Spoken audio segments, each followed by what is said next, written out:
while filming this video, my cat has decided that she wants to murder me, so I will go get a band-aid so no blood gets on my white sweater that I love so much because it says Aerialist. This monster.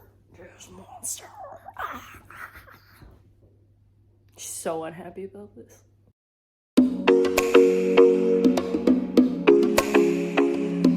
Hey guys, welcome and thank you for clicking on this video. Today I wanted to share some friendly advice on what I think you should wear and bring to your first ever aerial class, whether that's for aerial silks, hoop, maybe aerial yoga. It's not really my main thing, but hopefully it helps in one way or another. If you have already signed up for your first ever class, congratulations, I'm super duper excited for you. But if you've been thinking about it, unable to actually take that first step, I highly suggest that you take this video as your sign to finally go for it, because when you do end up liking it, you're gonna wish you had started sooner.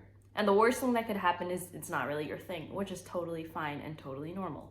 I'll be honest, I'm the kind of person that really needs someone else to push me and tell me what to do, which isn't that great, but that's how it is at the moment. So this is me telling you, if you need to hear this, to just go for it. If you are wondering who is this random girl that appeared on my YouTube, that's fair. My name is Jamie, I'm 26 years old, and I am an aerialist in training living in northern Italy with my husband, dog, and cat. Content, some to do with living and training overseas, some not. I also dance as part of my training, and I love to crochet during my off time, so some videos will be crossovers and hybrids of those things. But if those things might interest you, I would really love if you could consider subscribing and sticking around.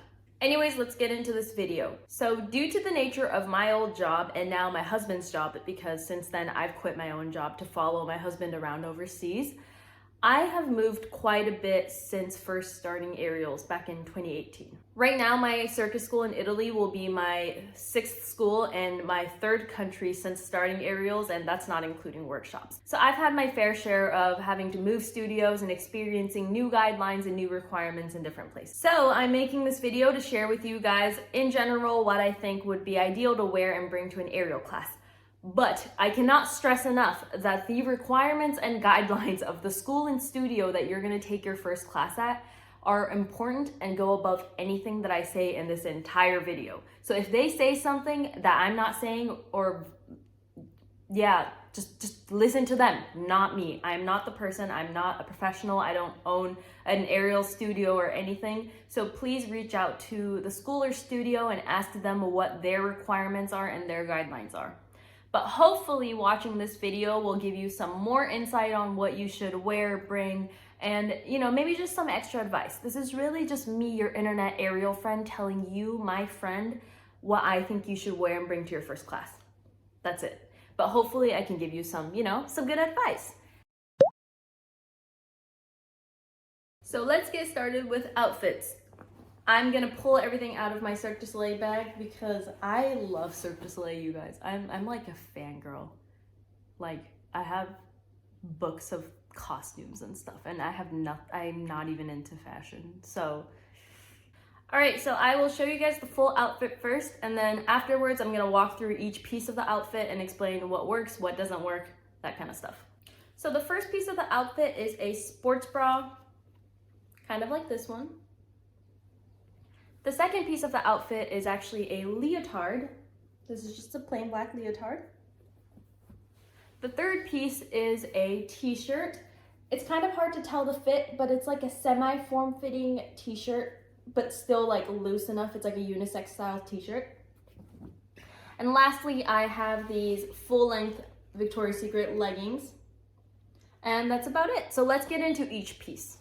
All right, let's talk about bras. So if you normally wear a bra, please wear a sports bra and not a wired bra or a cupped bra to your aerial class.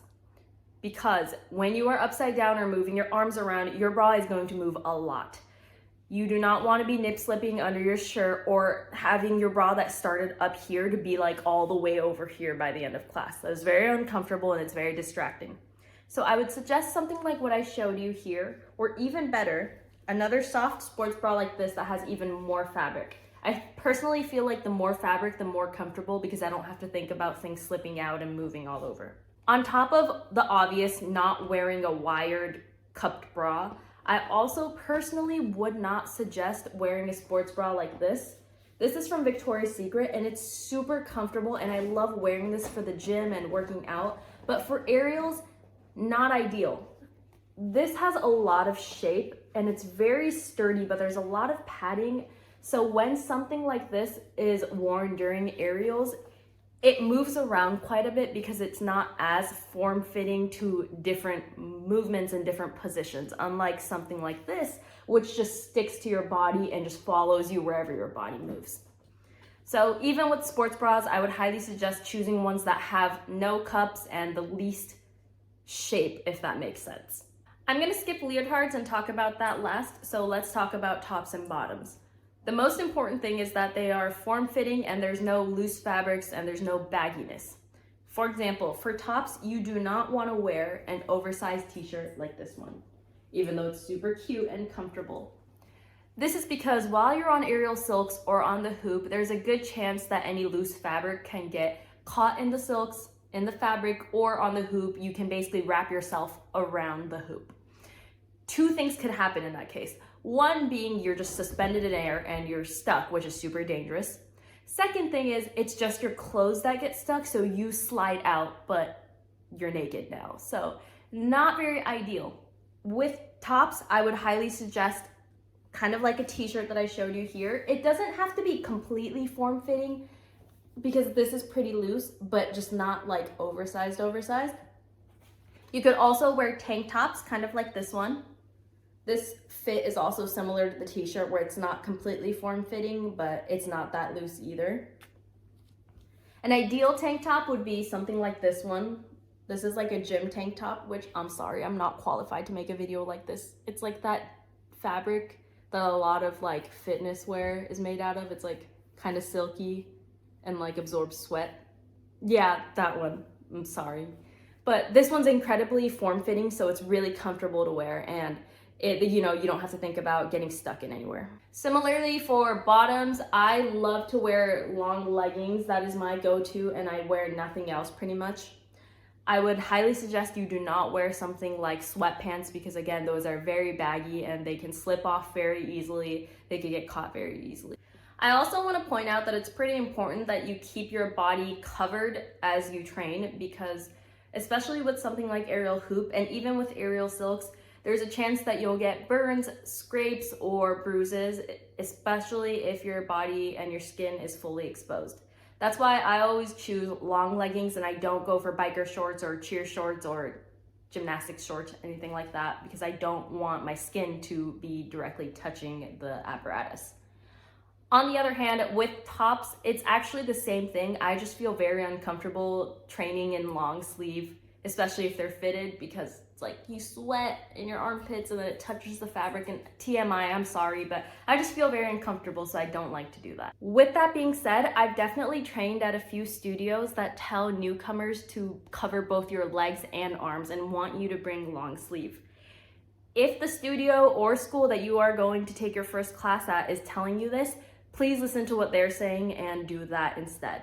You can always bring an extra t-shirt or tank top with you, show up, and then ask if those are okay. And if they say okay, that's awesome. But otherwise, they're looking out for your safety. And again, exposed skin means that it's more vulnerable. So I also understand why they want you to do that as well.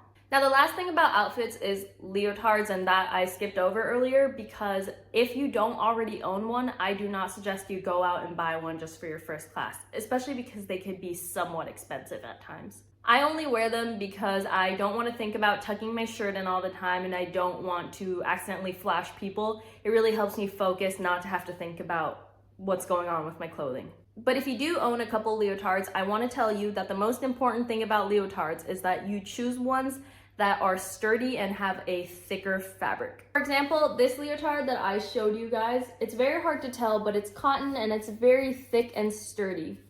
Whereas something like this, these are both ballet leotards, by the way, but this ballet leotard is very silky and it's incredibly thin and soft. I would not choose the silky one because the apparatus will most likely rip through it and ruin the leotard. In general, I feel like artistic gymnastics leotards are really good because they're made to be sturdy, they can handle bar and beam and stuff like that. With a lot of dance leotards, it could really vary since Again, these are both ballet leotards, but one is sturdier than the other. So if you have options, I would go for the ones that are sturdier and the ones that you genuinely aren't too much in love with, because again, there's always a chance that they could rip or tear or be damaged by the apparatus. Because it's your whole weight on your body, there's a lot of friction going on and you never know. Lastly, if you usually wear glasses but have the option of switching to contact lenses, I would highly suggest you do that, because gravity. I see people all the time accidentally forget their contacts or have glasses on that day, and they're having to deal with their glasses falling and moving around and accidentally hitting their face with their glasses and stuff. So if contacts are an option, I highly suggest you go for that. All right, so that was it for the outfits, and now we're gonna move on to what to bring / what's in my aerial bag, which I'm not gonna show you guys the inside of the actual bag because it's horrendous and I do not want to expose myself like this online. It's really bad. All right, I'm gonna start with the things that you absolutely need to bring. Number one being water. You're going to be sweating most likely and you need to stay hydrated. Now, some studios may have water fountains, they may give or sell water, but some also don't. So just in case that they don't, I would highly suggest you bring your own drinks. Not juice, water. The second thing that I always bring is actually an extra hoodie or sweatshirt. This one says train hard, bruise harder, so it's perfect for aerials. But anyways, it is really dangerous to be stretching a lot or even doing a lot of activity while your body is still cold. You never know if the studio is going to be very air conditioned or very cold in general because of the weather. So bring a sweater so you can wear during warm up and keep your body warm before you get into any kind of intense activity. The last thing that I would definitely bring is extra hair ties if you have long hair. There is nothing worse than forgetting your hair tie and having to do aerials with your hair down. That's coming from me, and I have very long hair. Like, yes, in some performances you keep your hair down as part of your costume, but you have to train your routine to be able to do that. Because imagine doing something for the first time in the air, you're trying to figure out what your feet are doing, you want to see, and then, oh great, I see my hair and nothing else. You have like a giant curtain of things going on. You do not want that. It's so frustrating. So I'm telling you now, please bring extra hair ties, because the one you have on your wrist might snap, might break, and then it's gonna be so frustrating to do anything. Sorry, I was way too passionate about the hair tie thing, but it's really important. Next, I'm gonna talk about the things that I personally bring, but you don't necessarily have to. The first thing is actually a yoga mat, which looks disgusting because both my cat and dog like to tear it apart. But the reason I bring my own is because my circus school here wants us to bring our own yoga mats because they like barely have enough of their own mats to cover everyone that shows up, because it's actually a really big class and I totally get it. But this is my first school / studio that's ever asked us to bring our own mats. So there's a good chance that your place also wouldn't require it, but I just asked just in case, because you might need it. The next thing that I personally bring myself is my own tiny tub of resin. It's like this yellow stuff that kind of looks like salt, honestly. It's resin that comes from certain plants like pine trees, I think. It's used a lot in different things, like ballerinas use it on their point shoes so they don't slip on the ground. Aerialists use it for their hands so they don't slip on apparatuses like aerial silks and rope, and probably others. Now, usually your school will have their own community tub of rosin. They may also have like a non-stick spray. I've had studios do that. Just different things to help you, but I just like to bring my own just in case I'm training alone or they're out or whatnot. The next thing that I usually have with me are Band-Aids and athletic tape. Now, I actually don't use these for aerials. I mostly have them in my bag because I also do ballet and I definitely need them for ballet to tape my toes and for blisters and stuff. If anything, I don't know why I said this in this video, because usually these things are not very good with aerials because they're just gonna come off in like 2 seconds. Like, I've seen people try to wrap their hands for aerial hoop because it hurts their calluses or their blisters, which I understand the pain, but usually it just comes off the next time you're on the hoop and it, everything just rubs off. So I honestly don't know why I showed you this at all. The next thing that I bring is actually an arm supporter, like an arm cover. And earlier when we were talking about outfits, I was like, I don't like wearing long sleeve, blah, blah, blah, and I was being a little about it. But I also don't want my arms to hurt sometimes, and there's certain moves that you practice that hurt your elbows a lot more than others. I still don't want to wear long sleeve, so I wear these arm supporters or arm covers to stop my skin from being completely exposed, especially on aerial hoop. Now, this is an arm supporter you can just get from the drugstore or any fitness section of the store, but you can also do a makeshift one for very cheap. There was a time where I really wanted an elbow supporter, but I couldn't find this one. And my husband was very kind, and he basically got an old sock of his, cut the end off, and let me put that on my arm. And it worked totally fine. So that's another way to do it. All right, the last thing that I bring with me is a snack. Today I have hot and spicy beef jerky. It's really good to have something that's high in calories and protein, especially for after your class. For me, this is very important because I live an hour away from my circus school, and I also finish class at around 10 p.m. So for me, being hungry and not feeling energized for that last hour of driving is very dangerous.